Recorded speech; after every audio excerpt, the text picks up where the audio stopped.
actors might play best friends or lovers on the big screen, but you never know what the relationship looks like when the director yells, "Cut!" Well, in the case of these feuding celebrities, things weren't great. A great script can make you forget that there's more to a performance than what shows up on screen, but that hasn't stopped us from finding out about these 10 actors who refuse to work with each other.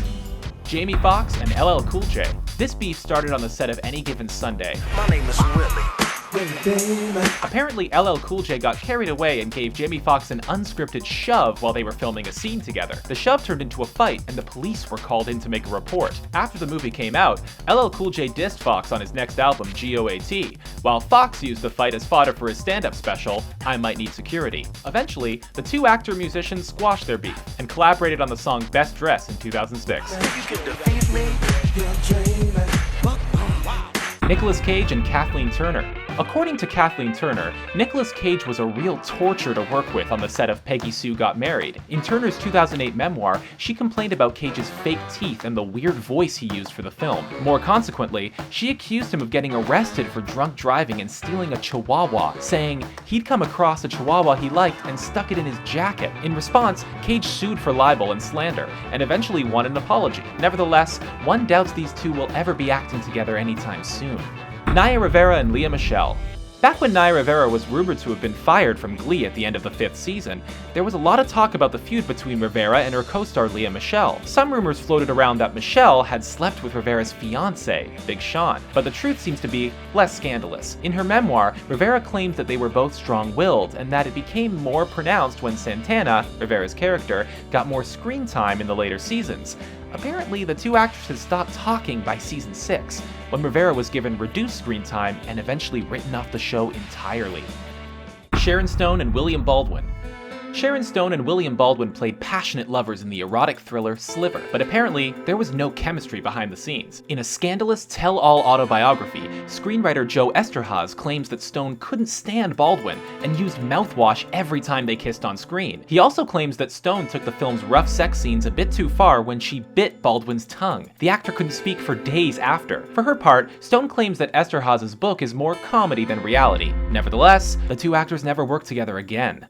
James Franco and Tyrese Gibson. In 2006, James Franco starred in the military boxing drama Annapolis with Tyrese Gibson. At the time, Franco was a dedicated method actor, which made him very intense and difficult to work with at times. Gibson, you got something to eat up in there? We hungry. Best known as the class clown in the Fast and Furious films, had a hard time working with this version of Franco, and things came to a head while making the film's climactic boxing match. Apparently, Franco didn't pull any of his punches, and Gibson took it personally. In a 2007 interview with Playboy, he said he never wants to work with Franco again. He got that from me. Charlie Sheen and Selma Blair. Charlie Sheen was dramatically fired from his hit sitcom 2.5 Men after his hard partying ways came to light in 2011. Drugs?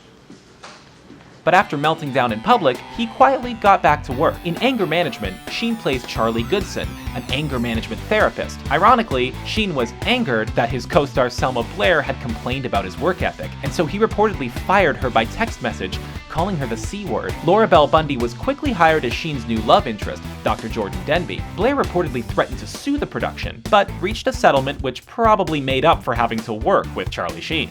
Bill Murray and Lucy Liu. Bill Murray seems so cool and relaxed in real life that it's hard to believe he could ever get into a serious feud with a co-star. Yet, here he is on the list. During the making of Charlie's Angels, Murray reportedly got into a fight with co-star and angel Lucy Liu, telling her she couldn't act, to which she responded by throwing punches at him. Later, director McG accused Murray of trying to headbutt him, to which Murray responded that he deserves to die. It goes without saying, Murray did not return to make the sequel. He was replaced by Bernie Mac for Charlie's Angels Full Throttle. Will Smith and Janet Hubert. Everybody remembers Aunt Viv from The Fresh Prince of Bel-Air, but do you remember that there was actually two Aunt Vivs? Janet Hubert, who played Vivian for the first 3 seasons, was replaced by Daphne Maxwell Reid, who played the character for the rest of the series. Will Smith accused her of wanting to make the show Aunt Viv of Bel-Air, while Alfonso Ribeiro, who played Carlton, said she was crazy. For her part, Hubert claims that they were lying about her, but wants a reunion to happen so they can move past the feud. Bette Davis and Joan Crawford. Bette Davis and Joan Crawford had the most notorious feud in Golden Age Hollywood for years. It began over their shared affections for actor Franco, but it lasted for decades. They didn't work together until 1962, when the former screen sirens were cast opposite each other in Whatever Happened to Baby Jane, a film about two lonely, aging screen stars living together in an old mansion. Though the filming was reportedly heinous, with the two actors making each other's lives difficult, the press played up their feud and it was a big hit. They were soon cast in a follow-up, Hush Hush Sweet Charlotte, but Crawford quit after a few days, blaming Davis's behavior on set. Give me a hand, will you? Give me something. Robert Downey Jr. and Terrence Howard. Fans of the Iron Man franchise can probably tell you that something changed between the first movie and the second. While Terrence Howard played Iron Man's sidekick, James Rhodey Rhodes in the first film, Who's this? It's Rhodes. he was replaced by Don Cheadle in the sequel. Apparently, he left the project due to a salary dispute and blamed Downey for not having his back, telling an interviewer that it turns out that the person that I helped become Iron Man took the money that was supposed to go to me and pushed me out. Despite this, the two actors reunited at producer Brian Grazer's wedding earlier this year. So what do you think of our list? Are there any more celebrity feuds that could have made the cut? Join the discussion in the comments below, and subscribe to our YouTube channel for more videos like this one.